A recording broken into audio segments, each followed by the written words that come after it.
America's Most Wanted premiered last night on Fox with a very special guest, Elizabeth Smart. She's joining us now live here in San Diego. Elizabeth, good morning, and it's so good to see you. Good morning. Thank you for having me. It has been over 20 years since your kidnapping, Elizabeth. I remember it like it was yesterday. I followed every single moment of it. It's amazing how 2 decades have passed and you were here and now you're helping others. Believe me, no one more than I could be more surprised at where I'm at today. It's pretty incredible. Feels a little bit full circle, to be honest. People might not remember this. America's Most Wanted played a very important part in your rescue. Tell us about it, and then now that you're working with them and you're doing this, that full circle, what is that like for you?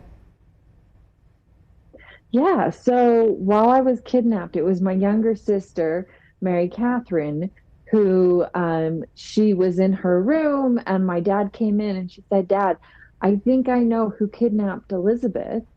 And she told him it was Brian Mitchell. And so my dad went to the police station and they had a sketch artist come in and they did a composite drawing of him. And then afterwards, my dad ended up having a phone call with John Walsh because I know John had been a huge support to my parents while I was kidnapped. And so he shared this information with John, and it was actually John who ended up breaking the news about this Brian Mitchell and releasing the sketch. And he profiled me yet again in America's Most Wanted because I think he did it a fair amount of times while I was kidnapped. But this last time he showed the sketch of this man, Brian Mitchell, who actually was the man who had kidnapped me. And it was less than a month later that I was rescued. And so I feel like America's Most Wanted did have a very big influence on my being rescued, and John Walsh personally. So now, as America's Most Wanted has been relaunched and just had its season premiere, I mean, I'm just so excited to have been a part of it, and especially the case that I was able to participate a little bit in. Luisito and Camila Ramirez, they were abducted by their parents, which I think is important to note because a lot of people, I think when they first hear parent abduction, they don't think it's that serious. But these parents, they don't deserve to be parents. They were not good people. They ended up being convicted of sex crimes against a minor. Not their children, but if they were willing to sexually hurt another child, I don't think it's that big of a jump to then consider that they all might also be hurting their own children. These are violent, dangerous people, and these children were taken away from their aunt and uncle, who really were more like a mom and dad more than their biological parents ever were. And so I think there's an opportunity for all of us to become educated on their case, to hear their story, and then to keep our eyes out, because we as civilians, as the public, we vastly outnumber law enforcement. And by keeping our eyes open, by being educated on the different stories and the different cases, and not being afraid to pick up the phone and call law enforcement and report what we see, I think that we can make a huge difference and have a huge impact and help bring little Luisito and Camila home. To the family, to their real family that loves them. Absolutely, huge impact. And we have social media now and so many tools that when you have all these eyes on a case, it definitely helps. Elizabeth, I remember back then, I felt so unsafe following your story, just wondering, like, you look at your own life and say, okay, well, am I okay if this can happen, to a young woman like you? I have 4 kids now.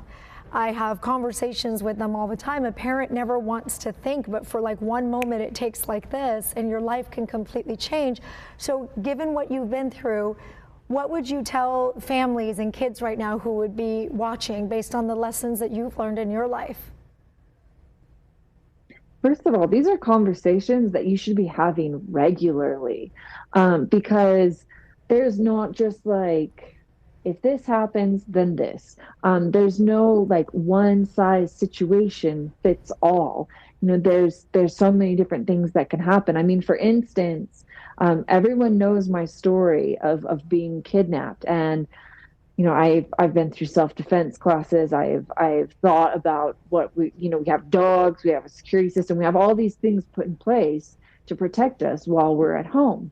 But I was on a flight a couple of years ago and I fell asleep on a flight. It was like just a regular commercial flight. I fell asleep, and as we were almost to our initial descent, I woke up to the man sitting next to me. He was reaching over and he was rubbing the inside of my legs. I was so shocked. Like, I remember just looking at him, waiting for him to respond, waiting for him to apologize or explain what on earth he thought he was doing, which he didn't do any of the above. I mean, I had to physically pick up his hand and take it off me, but I was so shocked that someone would be that brazen to do that in public. I didn't immediately react. It wasn't until after the plane had landed, I ended up reporting it to the airline. I reported it to the FBI.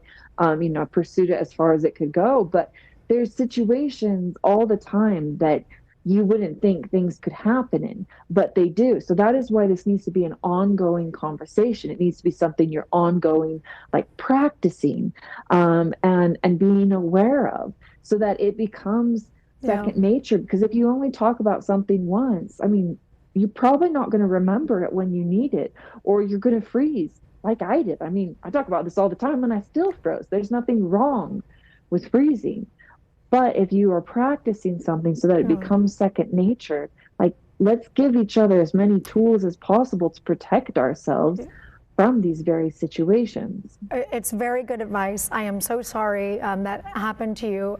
I am so thankful that you have the strength to continue to take the experiences that not only you went through decades ago, that you're still going through. I cannot believe that happened on a plane to you, and you're sharing that with others so that they can be more prepared if they find themselves in those situations. What an honor to see you today, Elizabeth. Thank you for speaking to us here in San Diego. Thank you.